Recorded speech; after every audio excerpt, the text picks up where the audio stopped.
नमस्कार, मैं हूं राज और आप देख रहे हैं प्योर पॉलिटिक्स। तो पश्चिम बंगाल में दूसरे चरण का चुनाव 29 अप्रैल को होने वाला है।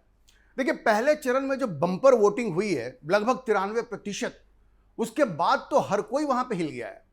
भारतीय जनता पार्टी तो ये कह रही है कि आमतौर पे जब इतनी बड़ी संख्या में वोटिंग होती है, वोट प्रतिशत अगर 93% हो, तो एक बात तो बिल्कुल क्लियर है कि जो सत्तारूढ़ पार्टी है वो बाहर होने वाली है और ममता बनर्जी तो बाहर होने वाली है। ये तो वहां से खबर आ रही है।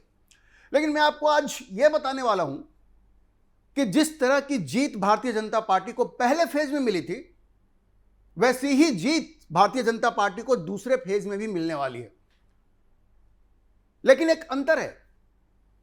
वो अंतर यह है कि जो पहले फेज में जो 152 सीटों पर चुनाव हुआ था, पिछली बार भारतीय जनता पार्टी ने जो 77 सीटें जीती थी, उनमें से 59 सीटें उन्हीं 152 सीटों में से भारतीय जनता पार्टी को मिली थी। मतलब वो बीजेपी का स्ट्रांग एरिया था, स्ट्रांग होल्ड था।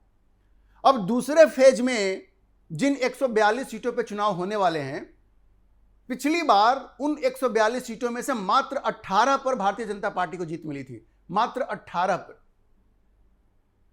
और तृणमूल कांग्रेस उनमें से 123 सीटें जीती थी और एक सीट ये जो नौशाद सिद्दीकी हैं आईएसएफ वाले, उनको मिली थी।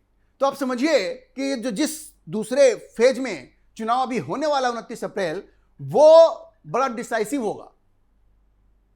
तृणमूल कांग्रेस ये उम्मीद कर रही है कि पिछली बार जिस तरह से उसको सफलता मिली थी, इन 142 सीटों में से 123 वो जीत गई थी, वही प्रदर्शन वो दोहराएगी। लेकिन भारतीय जनता पार्टी का यह मानना है, और जो ग्राउंड से रिपोर्ट आ रही है वो भी बता रही है कि इस बार चीजें काफी बदल चुकी हैं और दूसरे फेज में जिन 142 सीटों पर चुनाव हो रहा है, वहां भी भारतीय जनता पार्टी आराम से 100 के आसपास पहुंच सकती है। देखिए, एग्जैक्ट नंबर बताना तो बड़ा मुश्किल है, लेकिन कई फैक्टर हैं जो इस बार भारतीय जनता पार्टी के पक्ष में काम कर रही है। यह मैं आपको बताऊंगा कि ये 5-6 फैक्टर कौन से हैं जिनकी वजह से भारतीय जनता पार्टी इस बात के प्रति होपफुल है कि इन 142 सीटों पे भी जहां चुनाव होने वाले हैं, वहां भारतीय जनता पार्टी अच्छा प्रदर्शन करेगी। यह मैं अभी आपको बताऊंगा। लेकिन उससे पहले मैं आपको बताऊं कि भारतीय जनता पार्टी ने इस बार ऑप्टिक्स में भी बड़ा काम किया है और कुछ चीजें हैं जो भारतीय जनता पार्टी के पक्ष में काम कर रही हैं। जैसे देखिए, लॉ एंड ऑर्डर एक बहुत बड़ा मुद्दा है पश्चिम बंगाल के चुनाव में। और पिछली बार आरजी कार हॉस्पिटल में उस महिला डॉक्टर के साथ जिस तरह से बलात्कार हुआ और उसकी हत्या हुई, उसके बाद से ममता बनर्जी की छवि महिलाओं के बीच में बिल्कुल खराब हो गई और बीजेपी ने ट्रंप कार्ड खेला। वो क्या खेला कि वो जो लड़की थी, वो जो महिला डॉक्टर थी, उसकी मां को इस बार उसने पानी हाथी से उम्मीदवार बनाया है। तो फेस बन गई है, महिलाओं का फेस बन गई है। और महिलाओं के अंदर ये जो गुस्सा है कि भाई एक महिला डॉक्टर का रेप हो जाता है, उसका बलात्कार हो जाता है और सरकार चुपचाप रहती है और सरकार ये कहती है, सरकार के मंत्री कहते हैं कि अगर बलात्कार से बचना चाहते हो तो शाम को 7 बजे घर वापस आ जाओ। मतलब ये कौन सा जंगल राज है? ऐसा कभी बिहार में हुआ करता था, लेकिन बंगाल के मंत्री ऑन रिकॉर्ड ये कहते हैं कि अगर बलात्कार से बचना चाहते हो तो शाम होते ही घर आ जाओ। तो बंगाल की महिलाएं इस बात को भूली नहीं है और इस बार चुन चुन कर बदला लेंगी वो। और इसलिए मैं कह रहा हूं कि जो ऑप्टिक्स है वहां पे जिस तरह का माहौल बन गया है, तो पिछली बार की तरह ऐसा नहीं होगा कि इन 142 सीटों में जैसे भारतीय जनता पार्टी को सिर्फ 18 मिली थी, तो इस बार 18 ही मिलेंगी। जो खबरें आ रही है वो बता रही है कि बिल्कुल यूनिफॉर्मली चारों तरफ एक लहर है भारतीय जनता पार्टी के पक्ष में और जैसा प्रदर्शन पार्टी ने पहले फेज में किया था, वैसा ही प्रदर्शन इस बार दूसरे फेज में भी पार्टी करने वाली है। अब आप ये देखिए, अब ये मैंने आपको बताया कि आरजी कार हॉस्पिटल में जो महिला डॉक्टर के साथ बलात्कार हुआ था, उनकी मां को पार्टी ने टिकट दिया है। अब दूसरे फेज में एक और महत्वपूर्ण जगह चुनाव हो रहा है, भवानीपुर। आपको पता है ममता बनर्जी वहां से उम्मीदवार हैं और शुभेंदु अधिकारी उनको खदेड़ते हुए वहां गए हैं। देखिए, वहां स्थिति बड़ी मुश्किल है उनके लिए, क्योंकि 50,000 से ज्यादा नाम एसआईआर में कट चुके हैं वहां पे। और वैसे पिछले विधानसभा चुनाव में वो लगभग 58,000 वोट से जीती थी, लेकिन जब 2024 का लोकसभा चुनाव हुआ तो उसमें उस कॉन्स्टिट्यूएंसी में उनकी लीड मात्र 8,000 रह गई थी, मात्र 8,000। और अब 51,000 नाम भी वहां कट चुके हैं। तो ममता बनर्जी के हारने के पूरे चांसेस हैं। उसके अलावा भारतीय जनता पार्टी ने दो और लोगों को, जिनका नाम आप जानते होंगे, वो टिकट दिया है। तो स्वपन दास गुप्ता हैं, मशहूर पत्रकार हैं, वो रास बिहारी से चुनाव लड़ रहे हैं, और रूपा गांगुली जो महाभारत सीरियल में काम करती थी, द्रौपदी का रोल उन्होंने किया था, वो भी इस बार सोनरापुर दक्षिण से चुनाव लड़ रही है। तो ये कुछ मुख्य कैंडिडेट हैं। भारतीय जनता पार्टी ने कोशिश की है कि इसको एक मिक्स रखा जाए इंटेलेक्चुअल्स का, जो ऐसी पर्सनालिटीज हैं जिनसे कि लोग कनेक्ट करते हैं। तो हर मोर्चे पे काम हुआ है, आइडियोलॉजी पे काम हुआ है, इस तरह के लोगों को, इंटेलेक्चुअल्स को अपने साथ भारतीय जनता पार्टी ने जोड़ा है, एक्टर्स को अपने साथ जोड़ा है। तो इसलिए जो ऑप्टिक्स बना है वो पार्टी के पक्ष में काम कर रहा है। अच्छा, मैं आपको एक चीज बता दूं, ये बड़ा इंटरेस्टिंग डेटा है। जो लोग ये कह रहे थे, और ममता बनर्जी जो ये कह रही थी कि ये एसआईआर जो हुआ है उससे लोकतंत्र की हत्या हो गई है, लेकिन बड़ा इंटरेस्टिंग डेटा है ये, आप समझिए इसको। ये सही है कि एसआईआर में लगभग 91 लाख नाम कटे और 27 लाख अभी पेंडिंग है। लेकिन अगर हम पहले फेज की बात करें, सिर्फ पहले फेज की मैं बात कर रहा हूं, तो देखिए पहले फेज में जो कुल नाम कटे वो 18 लाख थे। 18 लाख लोगों के नाम कट गए। लेकिन आपको पता है, वोटिंग जब हुआ तो पिछली बार की तुलना में 24 लाख ज्यादा लोगों ने वोट किया है। ये डेटा आप समझ रहे हैं? मतलब वोटर लिस्ट में 18 लाख की कमी होती है, लेकिन उससे वोटिंग घटता नहीं है। 24 लाख और ज्यादा लोगों ने इस बार वोट दिया है। तो ये वोटर लिस्ट का जो शुद्धिकरण हुआ है, इससे वोटिंग परसेंटेज बढ़ा है, ज्यादा वोटर सामने आए हैं, उन्होंने वोटिंग किया है। और ये ममता बनर्जी जो डराती रहती थी, वो सब डराने का काम था, उसका वोटिंग पे कोई असर नहीं पड़ा है। असर नहीं पड़ा है, वोटिंग बढ़ी है। इलेक्शन कमीशन ने जो रिवाइज पोल डेटा दिया है उसमें ये सारा डाटा उपलब्ध है। वो ये बता रहा है कि एसआईआर ने तो बहुत बढ़िया काम किया भाई। और एसआईआर ने अपना काम किया, उसके बाद इलेक्शन कमीशन ने जिस तरह से सुरक्षा बलों की वहां तैनाती की है, और ये तकरीबन 2.5 लाख ये जो सेंट्रल फोर्स वहां पे लगाया है, उससे लोगों के मन में ये हिम्मत आई है कि नहीं भाई, हमें जाके अपने मताधिकार का प्रयोग करना चाहिए। वरना बंगाल में ममता बनर्जी किसी को वोट तो देने नहीं देती, मतलब अपने लोगों को तो वोट देने देती हैं, लेकिन जो विरोधी पार्टी के जो समर्थक हैं उनको वो वोट नहीं देने देती। अमित शाह ने इस बात को समझा, इलेक्शन कमीशन ने इस बात को समझा, और इसीलिए इतनी बड़ी संख्या में वहां पे सेंट्रल फोर्सेस की तैनाती की गई। और आप देखिए अब उसके परिणाम देखने को मिल रहे हैं। अच्छा देखिए, अभी जो अमित शाह हैं गृह मंत्री, उन्होंने भी अभी कह दिया है कि भाई पहले फेज में जो प्रदर्शन हमारा रहा है वो तो बेहतरीन रहा ही है, दूसरे फेज में भी हम वैसा ही प्रदर्शन करने जा रहे हैं और भारतीय जनता पार्टी की सरकार बनने जा रही है। उन्होंने तो ये भी कहा कि एक बड़ा वेव है सेकेंड फेज में भारतीय जनता पार्टी के पक्ष में, और वो देख रहे हैं कि इस बार पहली बार भारतीय जनता पार्टी की सरकार पश्चिम बंगाल में बनेगी। तो आप ये समझिए कि वहां पे, और अमित शाह वहां डेरा जमा के बैठे हुए हैं। फर्क देख लीजिए, भारतीय जनता पार्टी का बड़ा नेता वहां पे बैठा हुआ है और राहुल गांधी पता नहीं कहां है, क्या कर रहे हैं। आप समझ नहीं सकते उनकी बात को। जो कमिटमेंट है ना वो भी नहीं है। ये राहुल गांधी तो रोते रहते हैं, चुनाव कैसे जीता जाता है, कैसे खून पसीना उसमें लगाया जाता है, ये राहुल गांधी को नरेंद्र मोदी और अमित शाह से सीखना चाहिए।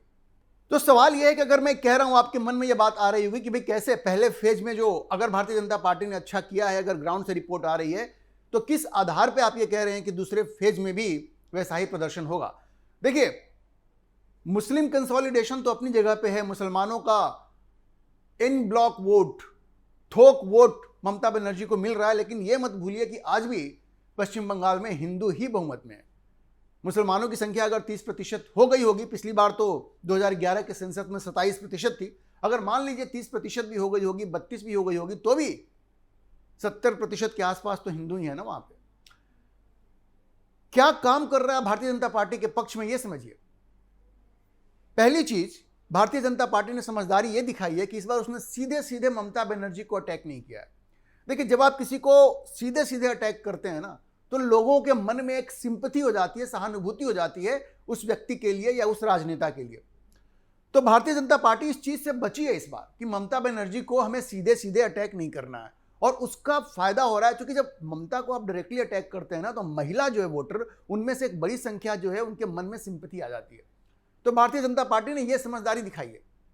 दूसरी चीज, सीधे सीधे भारतीय जनता पार्टी ने मुसलमानों पे कोई हमला नहीं बोला है, और इसका फायदा भी भारतीय जनता पार्टी को हो रहा है। क्योंकि देखिए, अगर आप मुसलमानों पे डायरेक्ट अटैक करेंगे ना तो एक काउंटर पोलराइजेशन हो जाता है। सारे मुसलमान को लगता है कि चलो भाई जो भी हमारे आपसी विरोध है उनको भुला देते हैं, ममता ने कुछ काम नहीं भी किया तो ठीक है, अब ये इज्जत की बात है तो ममता के पीछे खड़ा हो जाओ। तो भारतीय जनता पार्टी ने इस बात को समझा है, इसलिए आप देख रहे होंगे कि इस चुनाव में 2021 से सबक सीखते हुए भारतीय जनता पार्टी ने सीधे सीधे कोई हिंदू मुस्लिम वाला वैसा खेल नहीं किया है। हाँ, जहां पे वाजिब चीजें हैं वहां पे अटैक किया है, लेकिन उसको मुख्य मुद्दा नहीं बनाया है, उसको मेन प्लैंक नहीं बनाया, और इसका फायदा हो रहा है।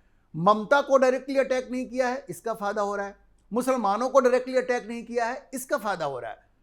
तीसरी चीज है कि भारतीय जनता पार्टी ज्यादा से ज्यादा लोकल इश्यूज पे फोकस कर रही है, और यह हमेशा हर इलेक्शन में कामयाब होता है, क्योंकि आप हिंदू हो, मुसलमान हो, सिख हो, ईसाई हो, लोकल इश्यू तो हर किसी के लिए इंपॉर्टेंट है, हर कोई उससे प्रभावित होता है, तो लोकल इश्यू पे ज्यादा फोकस रहा है।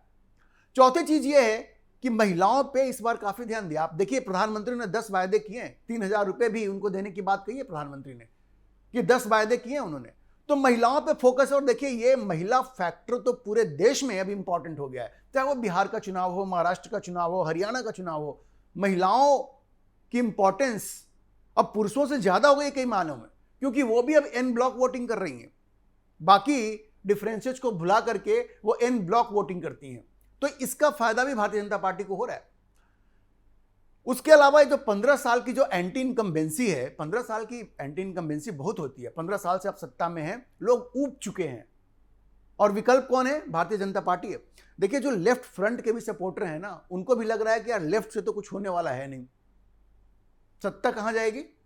भारतीय जनता पार्टी के पास जाएगी। अभी मैं एक विजुअल्स देख रहा था, एक वीडियो देख रहा था, जिसमें एक बहुजन समाज पार्टी का कैंडिडेट है, वो कह रहा है कि भाई मैं लड़ तो रहा हूं, लेकिन मुझे पता है कि ममता जा रही है और भारतीय जनता पार्टी आ रही है। एक पत्रकार थे, उन्होंने कहा कि अरे आप बहुजन समाज पार्टी के हैं और फिर भी आप कह रहे हैं कि भारतीय जनता पार्टी आ रही है, आप अपनी पार्टी का नाम नहीं ले रहे हैं। वो कह रहे हैं भाई हम तो चलो बीएसपी से लड़ रहे हैं, लेकिन आ तो भारतीय जनता पार्टी रही है, ममता बनर्जी जा रही है। तो देखिए, जो भारतीय जनता पार्टी के विरोधी हैं, धुर विरोधी हैं, वो भी कह रहे हैं कि ममता बनर्जी जा रही हैं और भारतीय जनता पार्टी आ रही है। तो जो एंटी इनकम्बेंसी है, लोग थक चुके हैं, लोग ऊब चुके हैं, अब वो परिवर्तन चाहते हैं, और इसका फायदा भारतीय जनता पार्टी को हो रहा है। उसके बाद जैसा मैंने आपको कहा, लॉ एंड ऑर्डर की स्थिति इतनी खराब है वहां पे, अगर आप तृणमूल कांग्रेस में लोगों को जानते हैं तो आपकी जान माल की हिफाजत है, वरना कोई भी आपके साथ कुछ भी कर सकता है। ये सब कुछ एक जमाने के बिहार की याद दिलाता है। बिहार में भी ऐसा ही होता था। अगर आप लालू यादव के परिवार को जानते हैं, राष्ट्रीय जनता दल में किसी को जानते हैं, तो आप बच सकते हैं, वरना भगवान ही मालिक है। वही चीज आज बंगाल में हो रहा है, और लोग इसका भी बदला लेना चाहते हैं। और जो महिला डॉक्टर के साथ जो बलात्कार और उसकी हत्या हुई, और उसके बाद जो मंत्री ने कहा कि बलात्कार से बचने के लिए शाम को घर आ जाओ जल्दी, तो उसका तो बहुत बड़ा असर हुआ है, और इस बार ममता बनर्जी को इसकी कीमत चुकानी पड़ेगी। और जो फाइनल चीज जो मैं आपको बताऊंगा कि जो मुस्लिम वोट है, जिस पे सबसे ज्यादा नजर ममता बनर्जी की है, क्योंकि वो थोक भाव में ममता बनर्जी को मिलता है, वो भी इस बार बंटने वाला है। ममता बनर्जी को तो सबसे बड़ा चंक मिलेगा ही, सबसे ज्यादा मुसलमानों का वोट मिलेगा, इसमें कोई शक नहीं है, लेकिन बटेगा, क्योंकि 294 सीटों पे ममता लड़ रही है, 294 पे कांग्रेस भी लड़ रही है। कांग्रेस कहती है हमारा भी तो अधिकार है मुसलमानों पे, वो भी कुछ वोट काटेंगे। लेफ्ट फ्रंट, जिसने 34 साल पश्चिम बंगाल में शासन किया और मुसलमानों का एक मुश्त वोट लिया, और इस बार उसने हाथ मिलाया किसके साथ? आईएसएफ के साथ, नौशाद सिद्दीकी के साथ।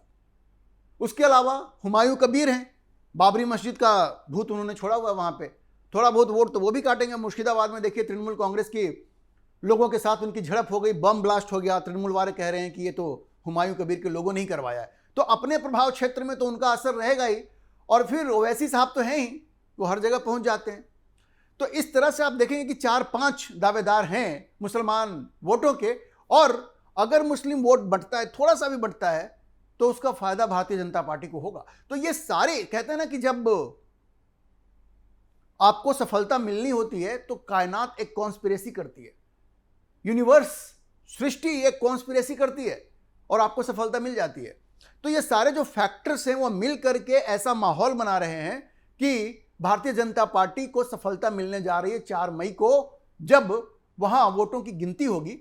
तो आप देखेंगे कि 4 मई को ममता बनर्जी पश्चिम बंगाल की भूतपूर्व मुख्यमंत्री बन जाएंगी, और राज्य में पहली बार भारतीय जनता पार्टी की सरकार बनेगी, और एक और किला को नरेंद्र मोदी और अमित शाह फतह करेंगे, भगवा वहां लहराएगा, इसमें कोई शक नहीं है। इस बार कम से कम अभी तक वहां से जो ग्राउंड रिपोर्ट आ रही है वो तो यही बता रही है कि ममता बनर्जी जा रही हैं और भारतीय जनता पार्टी 4 मई को पश्चिम बंगाल में आ रही है।